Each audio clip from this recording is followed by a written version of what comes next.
Assalamualaikum warahmatullahi wabarakatuh. Saya Yudi Pramuko, tukang donat dari para YouTuber tertua di semesta.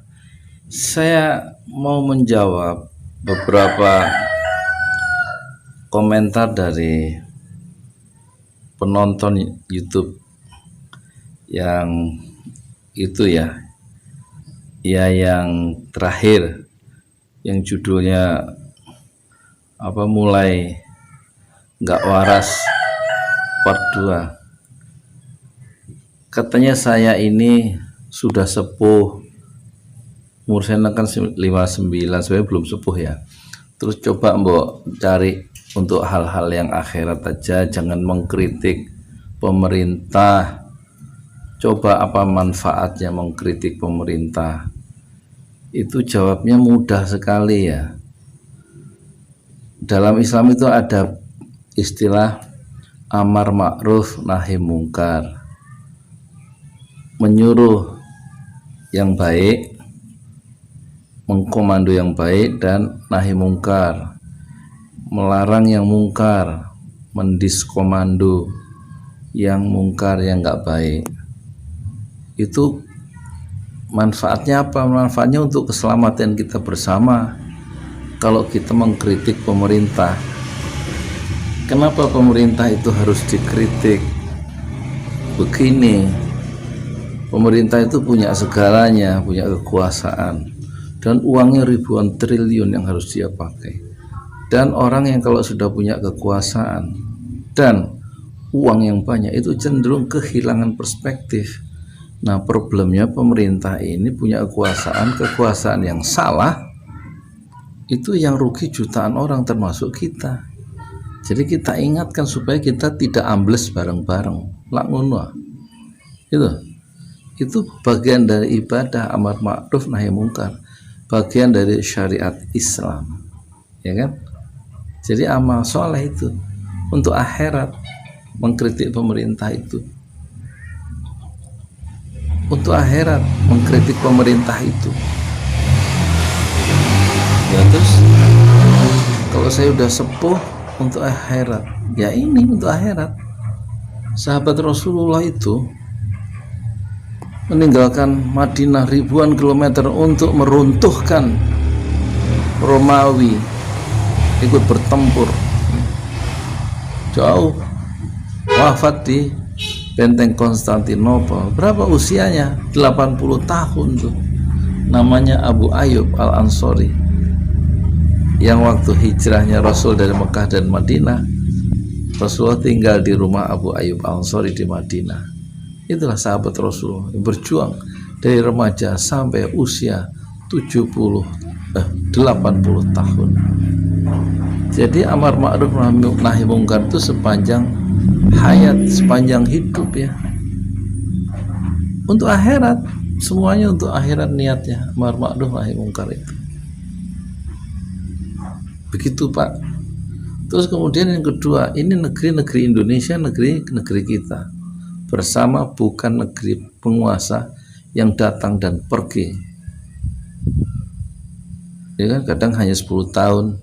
Bung Karno itu 15 tahun memimpin negeri ini, 16 tahun lah.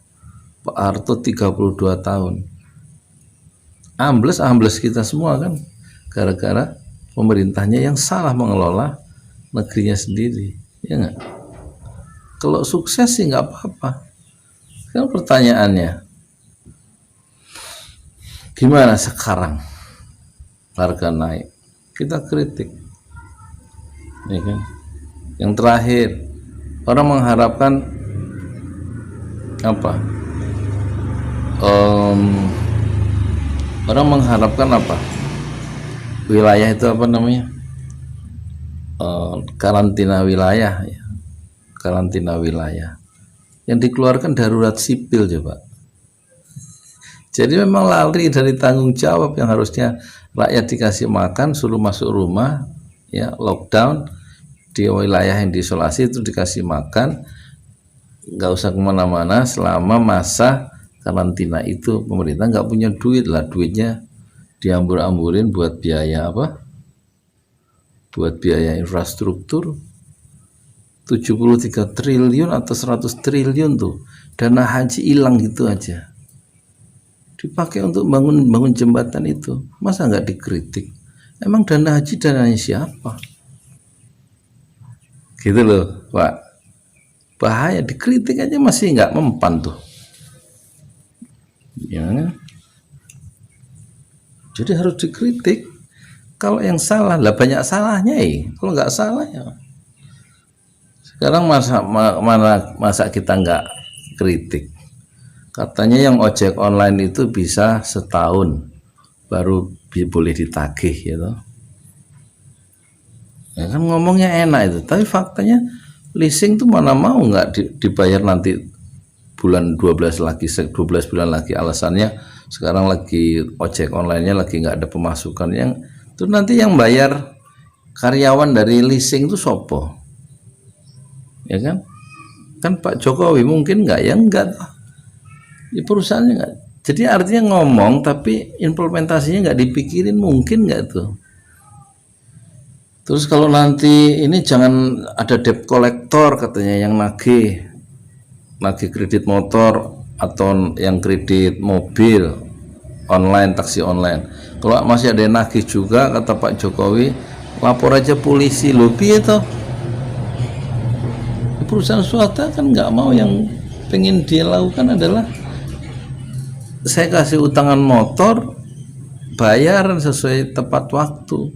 Kalau nggak tepat waktu ya kita kirim debt collector lah untuk nagih utang. Utang ya harus bayar yang utang. Ya kalau enggak ya diambil motornya memang sesuai perjanjian gitu ya. Nah itu kan kebijakan-kebijakan yang nggak dipikir mateng tuh Pak Jokowi itu yang kemarin pidato itu. Terus sekarang ada pertanyaan lagi di WA saya. Pak, katanya ada prakerja untuk anak SMA. Kan katanya di situ di pidato itu 1 bulan dapat 1 juta, 4 bulan berturut-turut prakerja.